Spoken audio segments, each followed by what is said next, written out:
오후 3시 햇살이 기울어지는 시간. 편의점 간판 아래로 사람들이 드문드문 지나갔다. 50대 후반의 사장 김민수는 계산대에 앉아 손님이 오기를 기다리고 있었다. 하지만 오늘도 예상보다 손님이 적었다. 여보, 오늘도 매출이 안 좋네. 민수가 한숨을 쉬며 아내 영희에게 말했다. 영희는 진열대를 정리하면서 대답했다. 요즘 대형마트도 24시간 하고 온라인으로 주문하는 사람들도 많아졌으니까. 그래도 우리 같은 동네 편의점이 완전히 없어지지는 않을 거야. 민수는 고개를 끄덕이지만 속으로는 걱정이 많았다. 임대료는 계속 오르고 매출은 무섭도록 줄어들고 이대로 가면 언제까지 버틸 수 있을까? 그때 문이 열리면서 20대 초반으로 보이는 여학생이 들어왔다. 깔끔한 차림에 밝은 미소를 지은 그녀는 민수와 영희를 보고 정중하게 인사했다. 안녕하세요. 구인 광고 보고 왔는데요. 민수와 영희는 서로를 바라봤다. 며칠 전에 붙여놓은 아르바이트 모집 광고를 보고 온 모양이었다. 아, 그래요? 앉아봐요. 영희가 친근하게 말했다. 저는 이지연이라고 합니다. 근처 대학교 다니고 있어요. 지연은 공손하게 자기소개를 했다. 민수가 물었다. 아르바이트 경험은 있어요? 네, 고등학교 때 카페테리아에서 일해봤어요. 대학 와서는 이번이 처음이고요. 카페테리아? 지연은 당황하며 카페라고 정정했다. 영희가 미소를 지으며 물었다. 집이 어디예요? 학교 근처 원룸에 살고 있어요. 여기서 걸어서 10분 정도 거리예요. 민수는 지연의 밝고 성실해 보이는 모습이 마음에 들었다. 게다가 요즘 아르바이트 구하기도 쉽지 않은데 이렇게 괜찮아 보이는 학생이 직접 찾아온 것은 다행이라고 생각했다. 그럼 내일부터 시작할 수 있어요? 시간은 오후 6시부터 밤 12시까지 주 5일 근무로 생각하고 있는데. 네, 좋습니다. 지연이 환하게 웃으며 대답했다. 다음 날 저녁 6시, 지연은 약속 시간보다 10분 일찍 도착했다. 편의점 유니폼을 입은 그녀는 더욱 젊고 활기차 보였다. 영희가 따뜻하게 맞이했다. 지연 씨, 와줘서 고마워요. 처음이니까 차근차근 배워봐요. 지연은 계산대 사용법부터 진열 방법, 재고 관리까지 하나하나 꼼꼼히 배웠다. 질문도 적극적으로 하고 메모도 열심히 했다. 요령이 빨라. 일머리가 있어. 민수가 감탄하며 말했다. 보통 말귀 알아듣는 데만도 며칠 걸리는데 벌써 혼자 맡겨도 되겠어. 첫날부터 지연은 손님들에게 친절하게 응대했다. 단골 할머니가 오시면 무거운 물건을 나가서까지 들여다 드리고 아이들이 오면 과자를 고르는 것도 도와준다. 저의 느낌이 참 좋다. 영희가 민수에게 속삭였다. 오랜만에 제대로 된 아르바이트생을 만난 것 같아. 일주일이 지나자 지연은 완전히 편의점의 일원이 되었다. 혼자서도 능숙하게 가게를 관리하고 손님들도 지연을 좋아했다. 지연아, 밥은 먹고 왔어? 영희가 저녁 시간에 출근한 지연에게 물었다. 아직이요. 이따 근무 끝나고 가서 먹으면 돼요. 먹을 건 있고 가는 길에 삼각김밥이랑 컵라면 사가려고요. 그렇게 먹으면 몸 상해. 잠깐만 기다려봐. 영희는 집에서 가져온 도시락을 꺼내 지연에게 건넸다. 예? 지연이 당황하며 사양했다. 제가 이걸 어떻게 받아요? 괜찮아. 남는 거 조금 더러운 거야. 우린 어차피 많아서 다 못 먹어. 그래도요. 너 맨날 대충 때우잖아. 혼자 살수록 제대로 챙겨 먹어야 돼. 민수도 옆에서 거들었다. 그래. 우리 딸 같아서 그래. 부담 갖지 말고 편하게 받아. 그 말에 지연의 눈이 살짝 촉촉해졌다. 그녀는 무슨 말을 하려는 듯 입술을 오물거리다가 간신히 말했다. 정말 감사해요. 잘 먹겠습니다. 한 달이 지나자 지연은 완전히 가족의 일원이 된 느낌이었다. 영희는 매일 반찬을 싸와서 지연에게 주고 민수는 지연이 과로하지 않게끔 신경을 써주었다. 지연아, 시험 기간에 무리해서 나올 것 없어. 스케줄은 얼마든지 조정해 줄게. 민수가 말했다. 괜찮아요. 일하면서도 충분히 공부할 수 있어요. 그래도 학업이 우선이지. 우리는 걱정 마. 영희는 종종 지연의 자취방까지 직접 찾아가서 반찬을 가져다 주었다. 사모님, 이렇게까지 하시면 제가 죄송해요. 지연이 어쩔 줄 몰라 했다. 내가 좋아서 하는 건데, 뭘. 혹시 먹고 싶은 반찬 있으면 말해. 사모님 요리 솜씨가 좋으셔서 뭘 해주셔도 다 맛있어요. 영희와 민수 부부는 자식이 없었다. 그래서 지연을 더욱 자식처럼 아끼게 된 것이었다. 싹싹하기도 하거니와 진짜 요즘 애들 치고 참 착해. 영희가 민수에게 말했다. 성격도 좋고 일도 성실히 하고 부모가 어떻게 키웠는지 궁금할 정도야.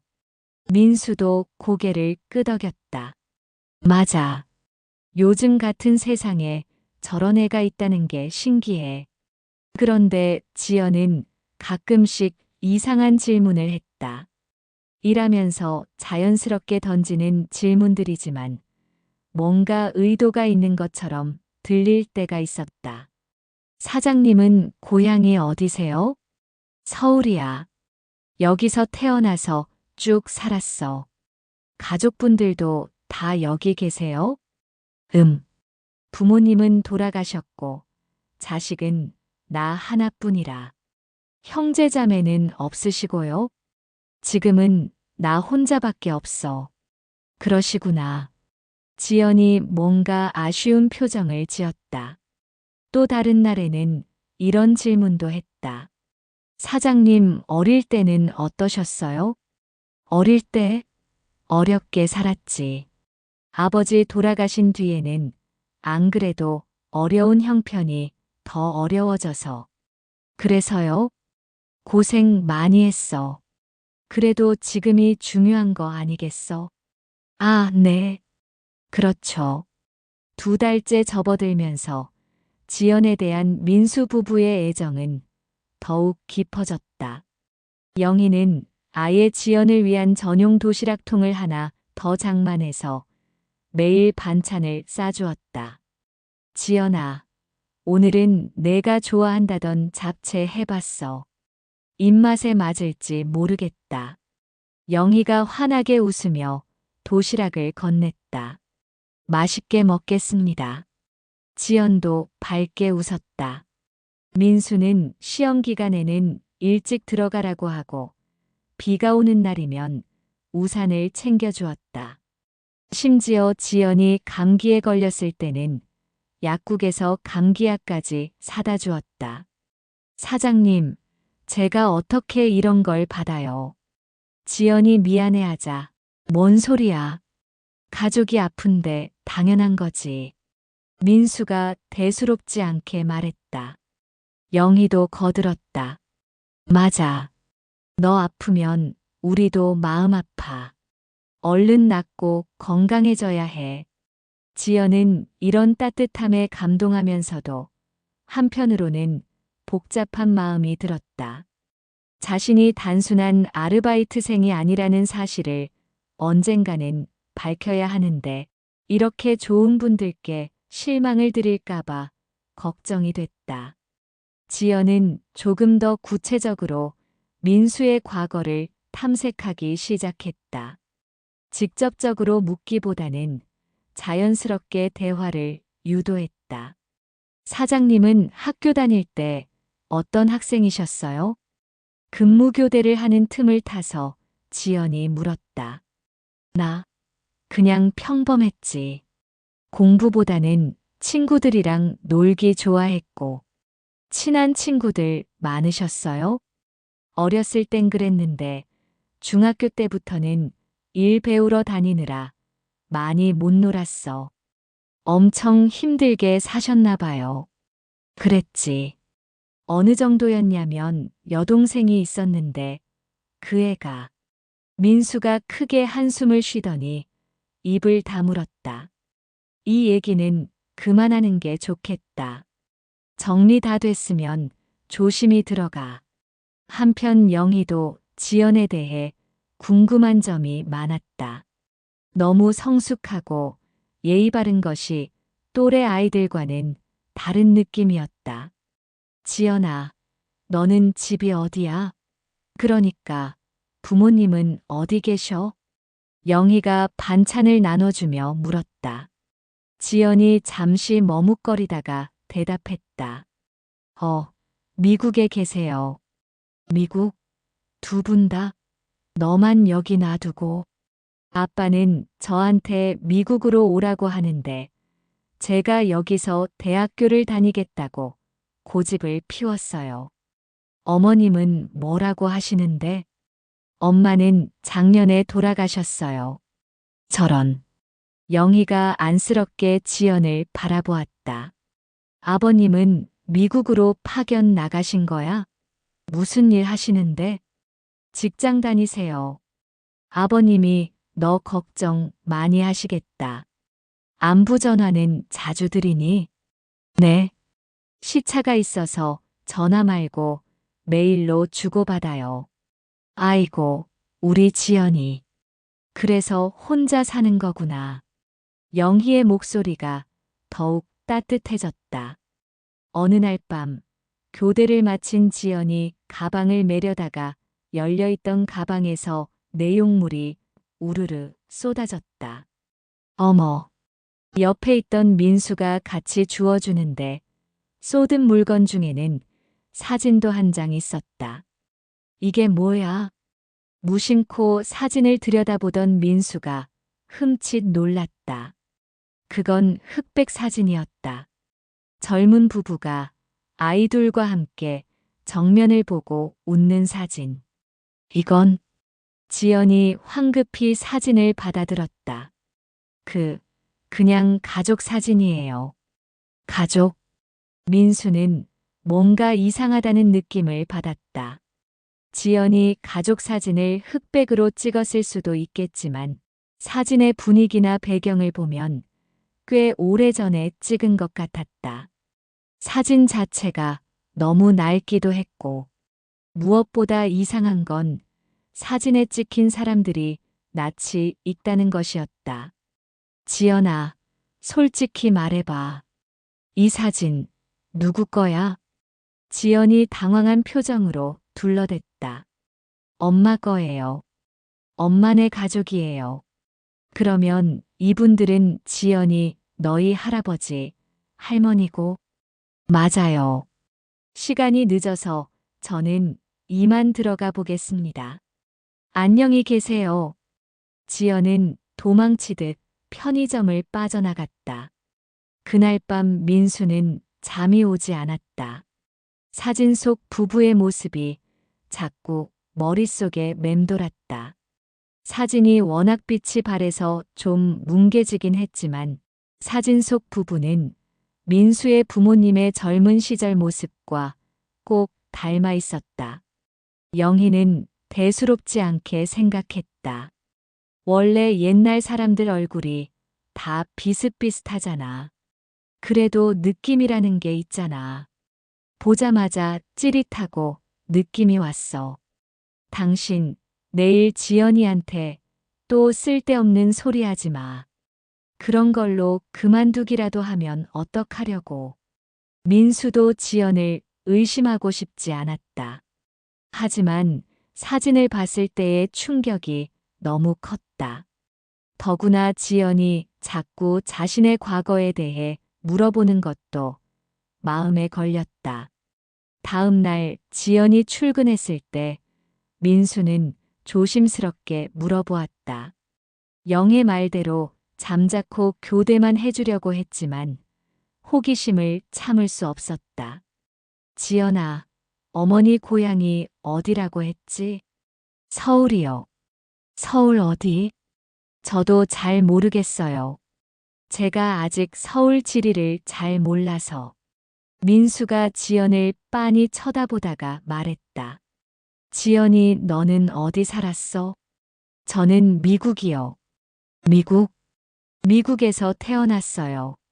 대학도 원래 미국에서 다니다가 작년에 교환학생 프로그램 신청해서 한국에 온 거예요. 그럼 내가 미국인이라는 얘기야? 한국말이 이렇게 유창한데?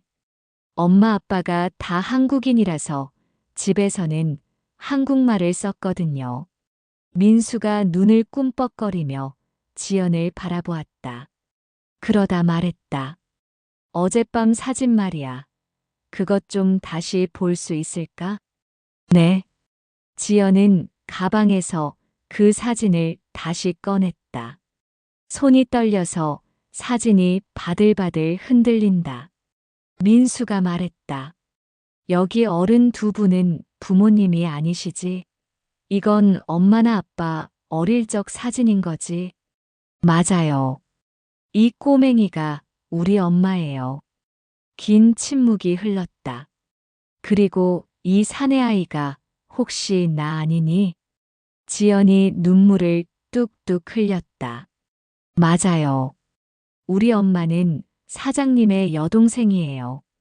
5살 때 미국으로 입양을 가셨대요. 민수가 손으로 머리를 짚었다. 이해가 안 돼. 내 동생은 분명히 죽었다고 했어.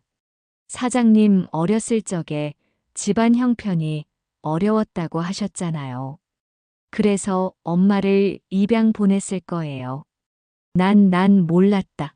새카맣게 모르고 있었어.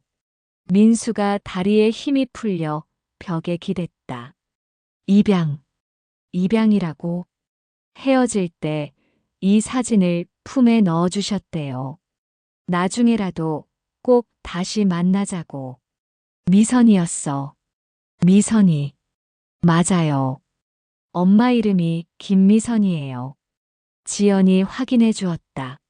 숨죽이고 있던 영희가 남편을 바라보았다. 여보, 그럼 지연이가. 그래, 내 조카야. 민수의 눈에서 눈물이 흘렀다.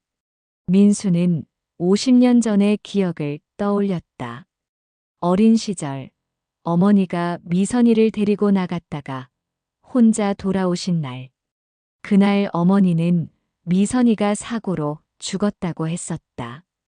어렸던 민수는 그 말을 믿을 수밖에 없었다.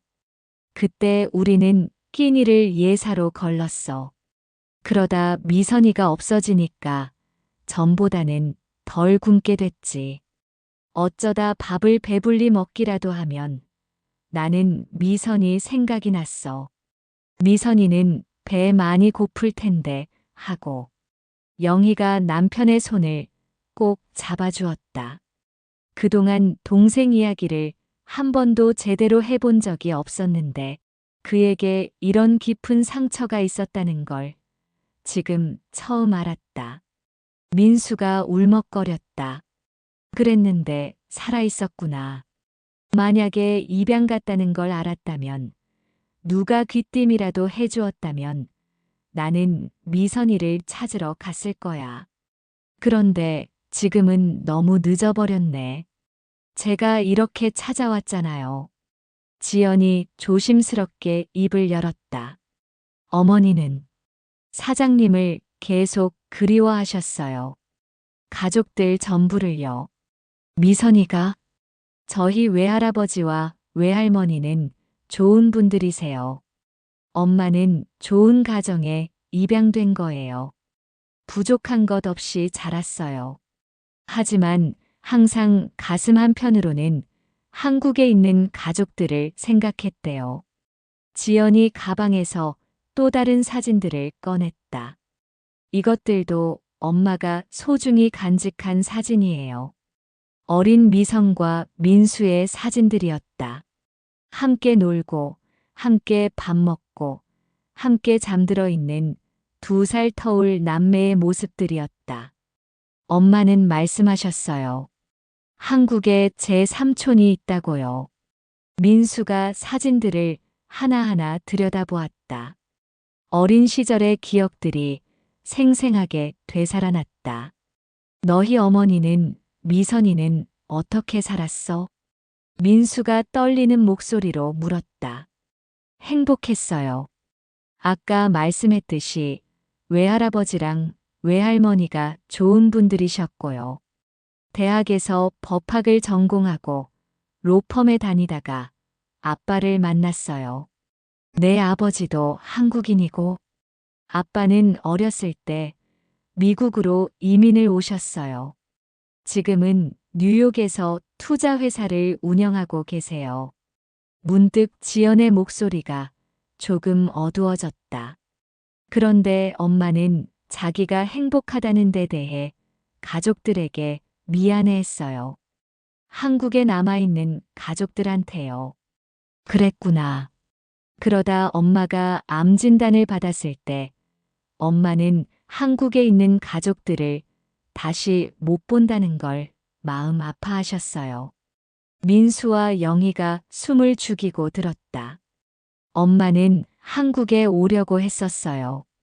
그런데 아버지가 반대했어요. 사실 모두가 반대했어요. 도저히 장거리 여행을 할 만한 상태가 아니었거든요. 암이 이미 온몸에 퍼져 있었어요. 그래서 제가 대신 찾아드리겠다고 약속했어요. 결국 내가 나를 찾은 거구나. 엄마는 삼촌을 만나면 꼭 전해달라고 당부했어요.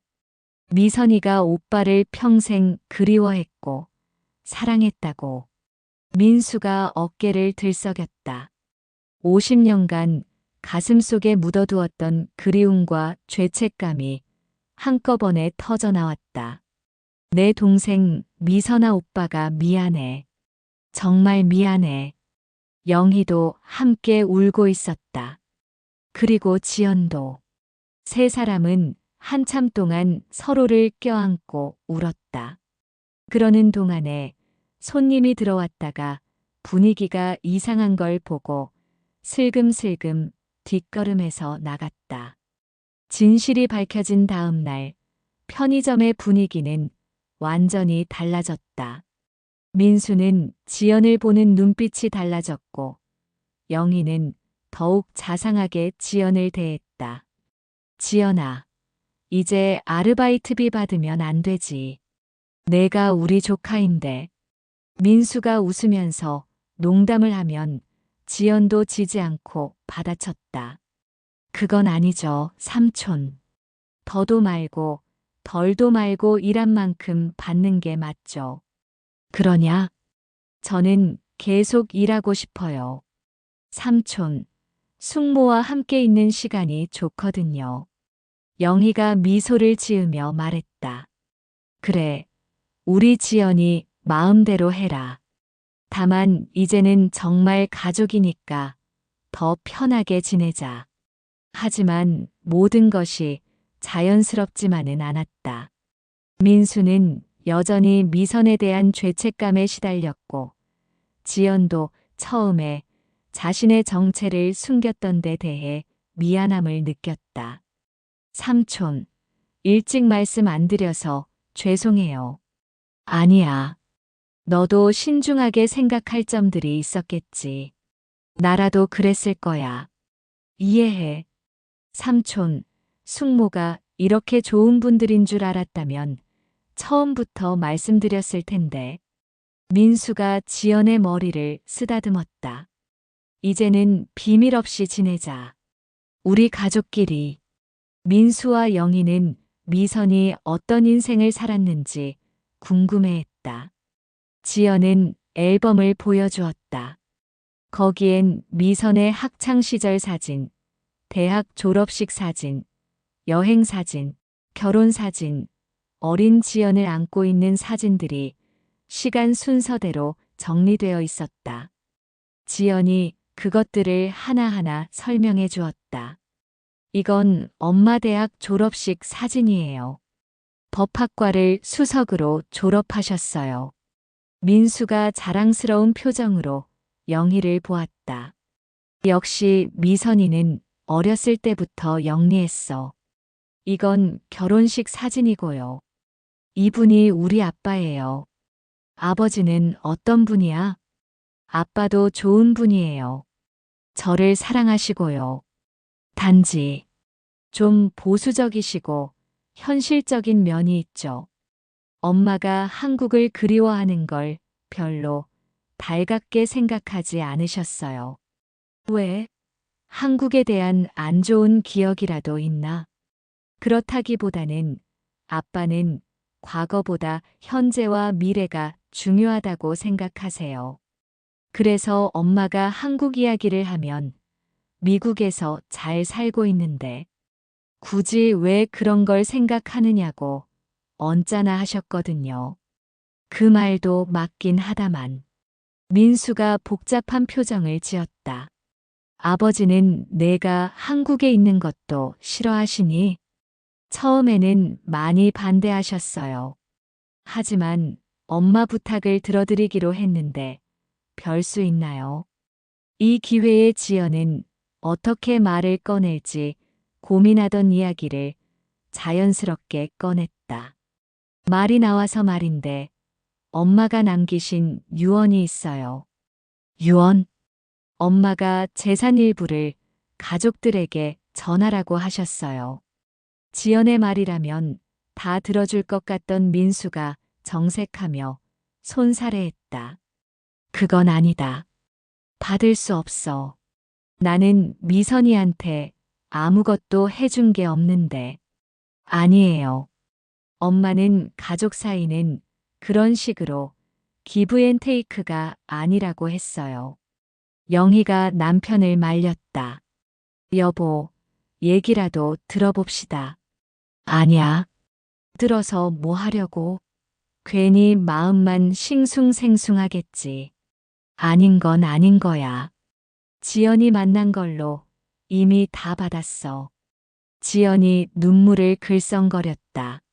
삼촌, 엄마가 정말 간절하게 부탁한 거예요. 내가 한국에 있는 가족에게 했어야 할 일이라고. 민수도 마음이 흔들렸지만 여전히 고개를 가로저었다. 제발요, 삼촌. 어머니의 마지막 부탁인데 뜻대로 해주시면 안 될까요? 저도 어머니와의 약속을 지키고 싶어요. 그건 아니야. 못 들은 걸로 하마. 일주일 후 예상치 못한 일이 벌어졌다. 지연의 아버지인 데이비드 김이 갑자기 한국에 온 것이었다. 지연아, 아버지가 오신다고? 민수가 깜짝 놀랐다. 아침에 갑자기 연락을 받았어요. 제가 너무 오래 한국에 있어서 걱정이 되신다고 내일 도착하신대요. 우리랑 있어서 곤란한 거 아니니? 아니에요. 아빠도 엄마 유언 때문에 결국 한국에 오기로 하셨어요. 다음 날 저녁 50대 중반의 단정한 남성이 편의점에 나타났다. 데이비드 김은 전형적인 미국 한인 사업가의 모습이었다. 안녕하세요. 지연의 아버지 데이비드 김입니다. 그는 유창하지만 어딘지 묘한 억양의 한국어로 인사했다. 민수와 영희가 긴장하며 고개를 숙였다. 안녕하세요. 김민수입니다. 이쪽은 제 아내 서영희고요. 데이비드는 민수를 유심히 바라보았다. 아내가 평생 그리워한 그 오빠를 두 눈에 새기기라도 하는 것처럼. 아내한테 형님 이야기를 많이 들었습니다. 민수가 다시금 고개를 숙였다. 죄송합니다. 제가 미선이를 제대로 지켜주지 못해서요. 아니요. 데이비드가 고개를 저었다. 제가 한국에 직접 오게 된 이유가 그 때문입니다. 처음에 데이비드는 냉정한 모습이었다. 하지만 민수와 영희를 직접 만나보면서 생각이 달라지기 시작했다. 솔직히 말씀드리면 저는 아내가 한국에 대한 향수를 갖는 걸 이해하지 못했습니다. 데이비드가 말했다. 미국에서 성공적인 인생을 살고 있는데 굳이 과거를 돌아볼 필요가 있나 싶었거든요. 민수가 미안한 표정을 지었다. 하지만 지연이가 한국에 와서 보내는 편지들을 읽으면서 그리고 오늘 형님을 직접 뵙고 나니 알 것 같습니다. 아내가 왜 마지막까지 형님을 그리워했는지. 데이비드가 지연을 바라보았다. 우리 지연이가 이렇게 밝아진 것도 처음 봅니다. 미국에서는 항상 뭔가 외로워 보였거든요. 그런데 여기서는 정말 가족을 만난 것 같은 표정이에요. 영희가 말했다. 저희도 지연이를 만나서 정말 행복해요.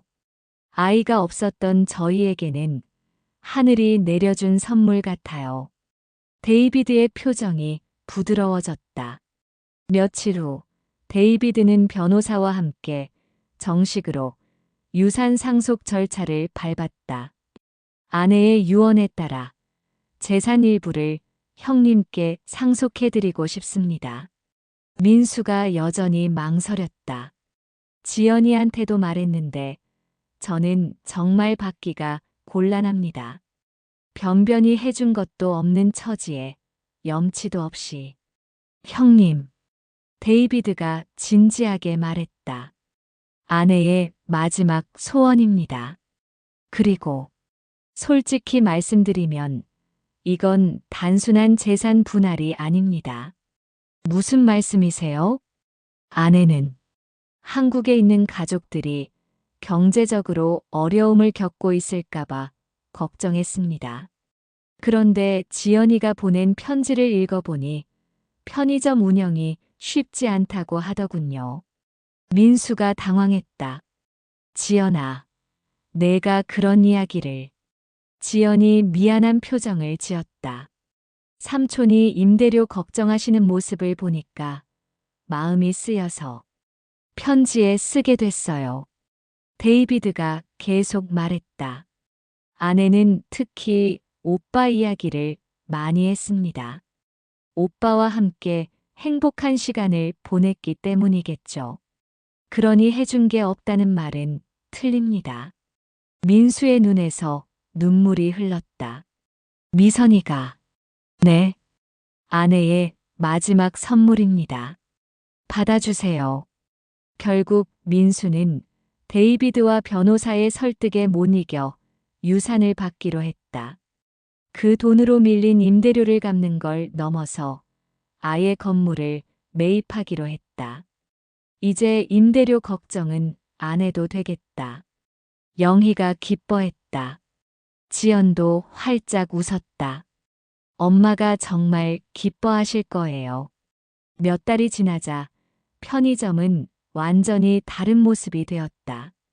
건물을 매입한 후 민수는 임대료 걱정 없이 가게를 운영할 수 있게 되었고 마음의 여유도 생겼다. 지연아, 오늘 새로 들어온 과자 진열 좀 도와줄래? 민수가 밝은 목소리로 말했다. 네, 삼촌. 지연도 환하게 웃으며 대답했다. 이제 지연을 부르는 호칭도 자연스럽게 삼촌, 숙모가 되었다. 처음에는 어색했지만 이제는 정말 가족이 된 것 같은 기분이었다. 데이비드는 한국에서 일주일을 더 머물면서 민수 가족과 시간을 보냈다. 처음의 경계심은 완전히 사라지고 이제는 진짜 가족이 된 느낌이다. 형님, 미선이가 가족을 그리워했던 이유를 알 것 같습니다. 데이비드가 고깃집에서 함께 저녁 식사를 하며 말했다. 미국에서는 아무래도 개인주의 문화잖아요. 물론 좋은 점도 많지만 이런 끈끈한 정은 못 느껴요. 민수가 고개를 끄덕였다. 미선이도 그런 걸 그리워했나 보네. 네. 특히 지연이를 키우면서 더 그랬던 것 같아요.